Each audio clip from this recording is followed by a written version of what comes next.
And with the game winding down, needing a field goal to force overtime, Cam coughs up the ball. Remember, he's been saying all week long that his goal was ball security.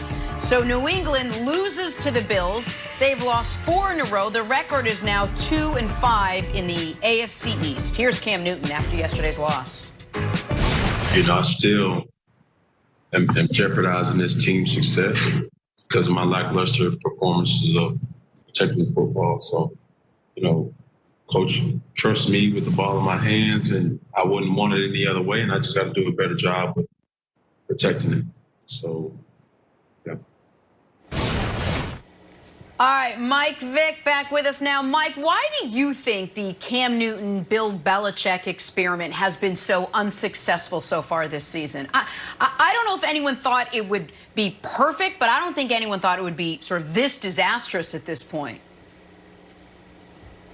I just think this answer has so many moving parts. Once again, in Cam's press conference, there's another post-game press conference where you have a guy owning up to his mistakes and keeping it real. Like, not to continue to say the same things or beat a dead horse, but I'm gonna just say it because I hate saying it all the time because it's the obvious in football. You can't turn the ball over. I think that last play when Cam turned the ball over was the moment that he really needed for his confidence.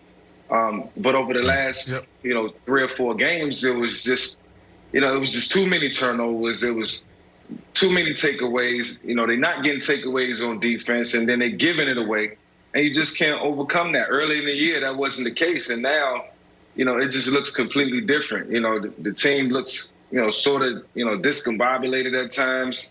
And the offense just don't look the same. And, the defensive coordinators on the other side, they watch film too. They watch it all week. They watch the game plan for you and to stop you ultimately. And if you make their job easier by giving it away, then it's just going to make it harder on your end. So it's so many moving parts to this, man. Cam don't have any weapons. I could go on and on.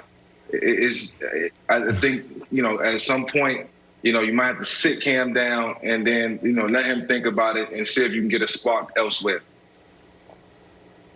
Wow. Yeah, Mike, I feel for Cam. I was watching that game and, literally saw that play live just like a lot of us. And I was like, man, that was a big moment for him. That could be a moment that really broke him and this team. But then this morning, I wanted to go back and just watch the film. I was like, let me see what's going on. Is Josh McDaniels a part of it? How did the O-line play? What did they do defensively? And I really saw the same thing on both sides, on the Buffalo side and the New England Patriots side. I saw 2 teams that was trying to protect their struggling quarterbacks. This was a game where nothing special was happening. This was, let's focus on the run and get through this game and try to win it at the end. That's why this moment was so big, because the game plan worked perfectly. They got down there with little time on the clock, and they could have taken the game, and Cam fumbled the ball. Like, that was perfect. But there was nothing special happening because they weren't throwing the ball around. Hell, there's nobody to throw the ball to, and that's just another part of the conversation. It's like, yeah, Cam is playing bad. And when I look at it, I want to chop it up to COVID, because before COVID hit, we were all saying, man, Cam, are they going to pay Cam before the season end? Can he potentially sneak into the MVP conversation? And then COVID hit and just totally imploded this team. But now when you look at it, they're struggling, but also you got to hold Bill Belichick accountable. Like, who do they have? They don't have any tight ends. They don't have any pass catchers. So you can't put it all on Cam and expect him to carry this team all the way through the playoffs. Bill Belichick, Nick, has to stand up and tell us what his plan is, because I don't know if he's trying to win or if he's just trying to get through the season and get a high pick. Well, 2-5 is a group failure, right? So you mentioned Belichick with the roster building. I'll throw another thing on Belichick's plate.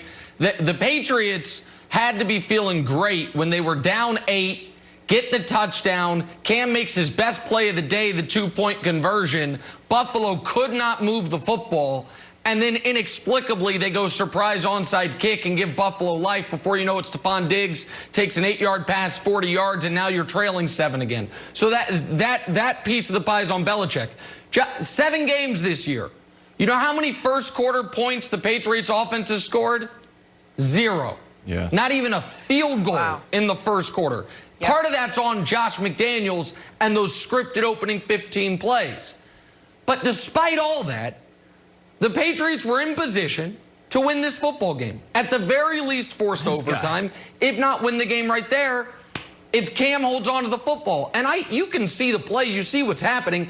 Cam is looking at the guy right in front of him, figuring out if he's going to go down or try to make that guy miss. And the defensive end, credit to him for not giving up on the play, comes around from the side and strips it from him. But Cam is too big and too strong and, more importantly, too experienced to not know the only thing in that spot you can't do is turn the ball over. You're not down 4. You're down 3. A touchdown would be great, but you don't have to have one. And so, Wilds, I picked the Patriots to make the playoffs. I don't believe in the Bills. And if the Patriots had won yesterday, I'd be feeling great about that pick. But with the loss, and by the way, with Miami also winning, that mountain just became incredibly steep with almost no margin of error the rest of the way, Wilds.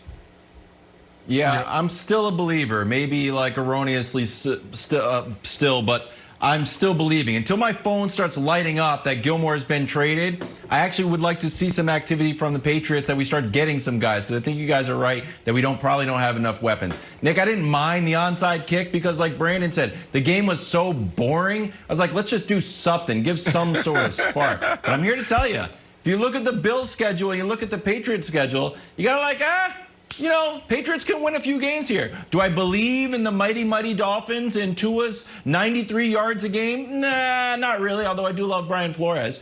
And Mike, the question for you is this about Cam. Do you think on that last possession, where I thought he was going to honestly go over to the sidelines and start crying, and he could have joined me on my couch, do you think that Cam is pressing too much? That he's trying to make it all happen? Because there's an element of Josh McDaniels' play calling. It reminds me of probably what Derrick Henry's high school coach was saying, like, you know what? Let's just run the ball. Let's give it to our star player and run because we've got nothing else going on. Yeah, as a running quarterback, I dealt with that before. Wanting to be cautious and protect the football and go into the game. I'm not going to throw interceptions. I'm not going to fumble. We lost the game last week because I put the ball on the ground twice. I can vividly remember a game against the Pittsburgh Steelers where I fumbled twice, cost us the game. And the next week, I'm just so overly conscious about not fumbling, and then now I'm fumbling. It happens, man. As a quarterback, dual threat quarterback, because you put yourself in a lot of vulnerable situations, you got to take care of that responsibility when you're in traffic. And if you don't, then you have plays like this. But, self-consciously you think about it, and then it becomes the reality when it does happen. And you're like, man, I focused on that all week. And you just have to go out and play. You can't go out there and worry about turning the ball over. You got to go out and just let it all go. And Belichick was asked afterwards about who the starting quarterback would be moving forward, and he said, Cam's our guy. So we'll see. Time for drawing a blank. Tua Tagovailoa picked up his first win in his first start yesterday, thanks in, how shall I put it, gigantic part to the Dolphins defense. Tua finished with just 12 completions for 93 yards and 1 touchdown, but he got the win. He